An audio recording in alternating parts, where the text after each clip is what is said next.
आमदार गोपीचंद पडळकर यांनी मुख्यमंत्री देवेंद्र फडणवीस यांच्याकडे मागणी केली आहे। करवीर निवासिनी श्री महालक्ष्मी मंदिराच्या धर्तीवर स्वतंत्र कायदा करा अशी मागणी करण्यात आली आहे। देवस्थानच्या देणगी आणि मिळकतींचा प्रभावी वापर होण्यासाठी कायदा आवश्यक असल्याचं पडळकर यांनी म्हटलंय।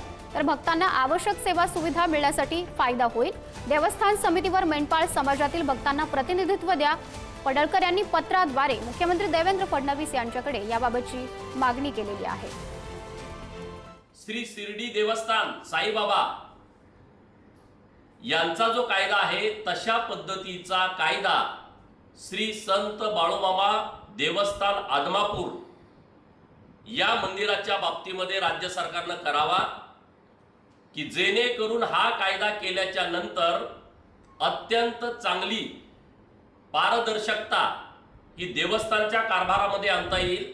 मी विनंती करतोय की तात्काळ हा कायदा श्री संत बाळूमामा देवस्थान समिती आदमापूरच्या बाबतीमध्ये महाराष्ट्र सरकारने लागू करावा।